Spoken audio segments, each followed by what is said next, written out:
Back students, आज मैं इस वीडियो में आपको कॉस्ट ऑफ कैपिटल आपको कंप्लीट करवाने वाली हूँ। कंप्लीट नहीं, आपको आज मैं इंट्रोडक्शन दूंगी कॉस्ट ऑफ कैपिटल क्या होता है। एक एक क्वेश्चन आपको कंप्लीट करवाऊंगी, पूरा क्वेश्चन कंप्लीट करवाऊंगी, इसलिए डिटेल में पढ़ेंगे वीडियोस को। अगर ये वाली वीडियो अच्छी लगे तभी आप वीडियो को लाइक करना, शेयर करना, सब्सक्राइब करना, ठीक है। इसके बाद आपको न्यूमेरिकल की वीडियो आती रहेगी।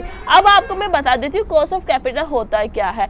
कॉस्ट ऑफ कैपिटल का मतलब यह होता है, हर कंपनी में क्या होता है, पैसों की जरूरत होती है, और पैसों की जरूरत होती है तो जो फाइनेंशियल मैनेजर होता है वो क्या करता है, वो पैसा अरेंज करता है अलग अलग सोर्सेज से पैसा अरेंज करता है, क्योंकि कंपनी को पैसों की नीड है तो वो अरेंज करेगा। फाइनेंशियल मैनेजर का काम क्या है, पैसा अरेंज करना। तो क्या करता है, अलग अलग सोर्सेज से पैसा अरेंज करता है। वो कहाँ से अरेंज करता है, वो इक्विटी शेयर से अरेंज करता है, वो प्रेफरेंस शेयर से अरेंज कर सकता है, वो डिबेंचर से कर सकता है, वो रिटेन अर्निंग से अरेंज कर सकता है, ठीक है। पैसा अरेंज करने के बाद जिस पर्पज से वो पैसा लेना चाहता है वो क्या कर देता है, अलग अलग प्रोजेक्ट पे लगा देता है। जो पैसा उसने अराइज किया इन सोर्सेज से, उन पैसों को क्या कर देता है, वो प्रोजेक्ट पे लगा देता है, जिससे क्या हो सके, उससे रेवेन्यू जनरेट हो जाएगा, उससे पैसा मिल सके, उसे प्रॉफिट मिल सके, ठीक है। अब नेसेसरी टू पे minimum return from different sources of capital. अब यहाँ ये समझिए कि जहाँ से उसने पैसा अराइज किया, जैसे यहाँ से किया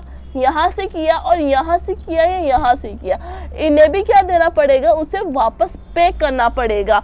मतलब अगर आप डिबेंचर लेते हो आप 1 लाख रुपए के, और महीने आप 5,000 रुपए क्या दे रहे हो, 5,000 रुपए आप उसे पे कर रहे हो एज अ इंटरेस्ट के तौर पे आप क्या कर रहे हो, 5,000 रुपए पे कर रहे हो। मतलब प्रिंसिपल अमाउंट तो आपको देना ही है, प्रिंसिपल अमाउंट के अलावा जो भी आपकी कॉस्ट आती है वही आपकी कॉस्ट ऑफ कैपिटल होती है। समझ में आ गया।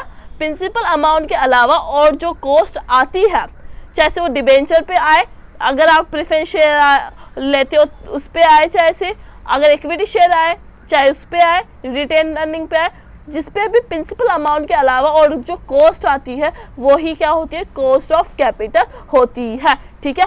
मिनिमम रिटर्न क्या करना पड़ता है, उसे रिटर्न करना पड़ता है, वो मिनिमम रिटर्न होता है। मतलब 5,000 रुपये क्या हुआ इंटरेस्ट है, उससे क्या हुआ, मिनिमम रिटर्न हुआ।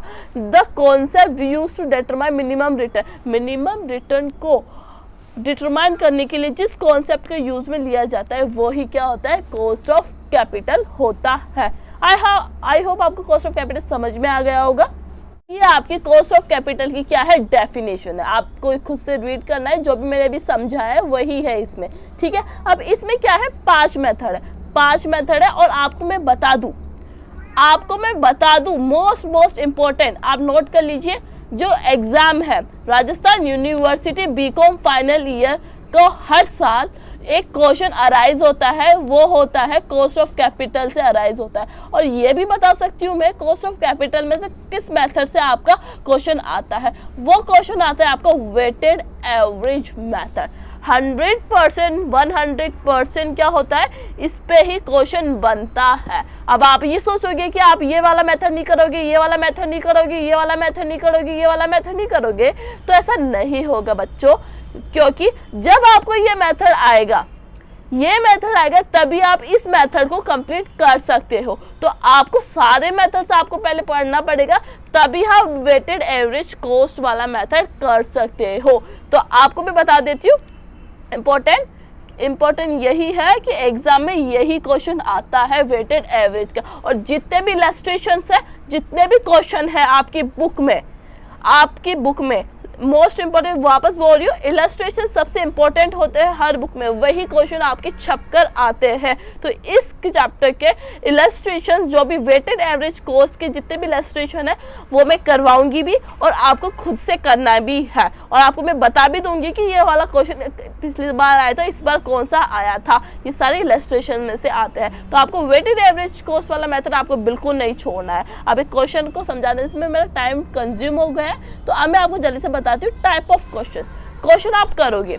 ठीक है। आप कॉस्ट फाइंड करोगे कि आप जब डिबेंचर लेते हो तो उसके पे कॉस्ट आपको कितनी पे करनी पड़ेगी, ऐसे अलग अलग आपको फाइंड करना पड़ेगा। तो क्वेश्चन होता है आपका, 2 तरीके से आपके क्वेश्चन आते हैं, एक होता है रिडीमेबल, एक होता है इनरिडीमेबल। आपको बस इतना समझना है, जहां भी आपको नंबर ऑफ ईयर गिवन हो क्वेश्चन में, उसका मतलब क्या होता है, वो क्वेश्चन कौन सा है, रिडीमेबल टाइप का क्वेश्चन है। वो कौन सा है, रिडीमेबल टाइप का।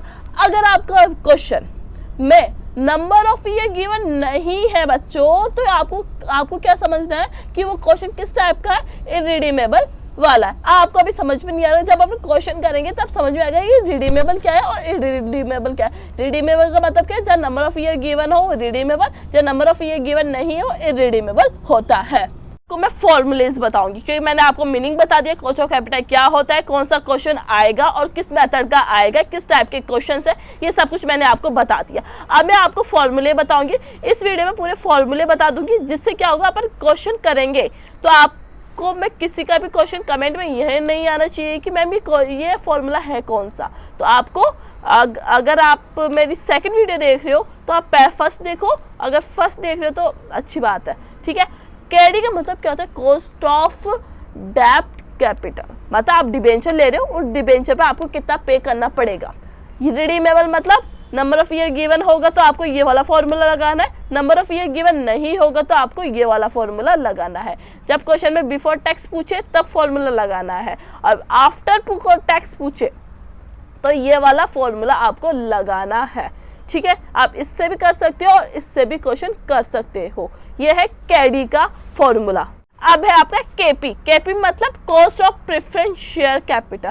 Preference share capital preference share से अगर आप कैपिटल राइज करते हो, उसमें भी आपका एक रिडीमेबल होगा, एक इनरिडीमेबल होगा। मतलब जैसे रिडीमेबल मतलब नंबर ऑफ ईयर्स, कितने साल बाद आप पे करोगे, ठीक है, तब आपको ये वाला फॉर्मूला लगाना है। नंबर ऑफ ईयर्स गिवन नहीं होंगे तब ये वाला फॉर्मूला लगाना है। इसमें ध्यान देना, ये क्या है, आफ्टर टैक्स है, और बिफोर टैक्स निकालना हो तब आपका ये वाला फॉर्मूला लगेगा। तो फॉर्मूलेज को, वीडियोस को पॉज करके स्क्रीनशॉट ले लो या आप बुक में कॉपी में राइट कर लो, ठीक है। ये है आपका केई।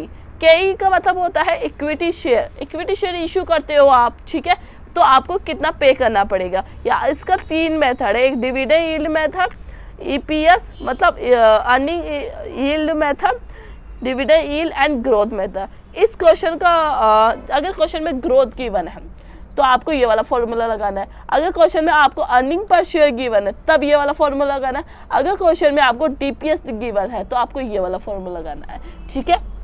ये है केई का। फर्स्ट है आपका केआर। केआर का मतलब क्या है, retained earning, cost of retained earning. अगर रिटेन अर्निंग से आप पैसा लेते हो तो आपको कितना पे करना पड़ेगा, तब ये वाला फॉर्मूला लगेगा। केई मतलब cost of equity share, 1 minus TP. TP मतलब टैक्स, 1 माइनस बी। बी मतलब ब्रोकरेज, कोई भी जो ब्रोकरेज लेते हैं ना, दलाल होते हैं, वो ब्रोकरेज लेस कर देते तो आपका केआर निकल जाता है। इसमें कोई आफ्टर बिफोर नहीं है। अब लास्ट है मोस्ट इंपॉर्टेंट, जो हर साल क्वेश्चन में आता ही है। ये इसके लिए ही तो अपने बाकी के पुराने सारे मेथड्स पढ़ रहे हैं। अगर आप नहीं पढ़ना चाहते तो इलस्ट्रेशन, वेटेड एवरेज के सारे कर लीजिए, मैं गारंटी देती हूँ आपका वो क्वेश्चन सही होगा, ठीक है। वेटेड एवरेज का देख लो, sigma X W upon sigma W. अब मैं बताऊंगी कि सिग्मा एक्स डब्ल्यू है क्या, सिग्मा डब्ल्यू है क्या, ये क्वेश्चन करेंगे तब पता चलेगा। इसलिए मैं आपको बता दूं, इस वीडियो में मैंने आपको पूरा बता दूं, इस चैप्टर से थ्योरी नहीं आती है, ज़्यादातर प्रैक्टिकल ही आता है। तो प्रैक्टिकल के अकॉर्डिंग मैं वीडियोस बना रही हूँ, प्रैक्टिकल ज़्यादा करवाऊंगी और थ्योरी आपको यूट्यूब पे बहुत सारी मिल जाएगी। और वैसे मैंने जो थ्योरी बताई वो भी सफिशिएंट है। आई होप आपको वीडियो अच्छी लगी होगी। अगर अच्छी लगी है तो please please please please like करो, सब्सक्राइब करो और शेयर ज़रूर करना। नेक्स्ट वीडियो में मैं आपको फर्स्ट मेथड बताऊँगी, कॉस्ट ऑफ डेब्ट capital. Bye bye, take care.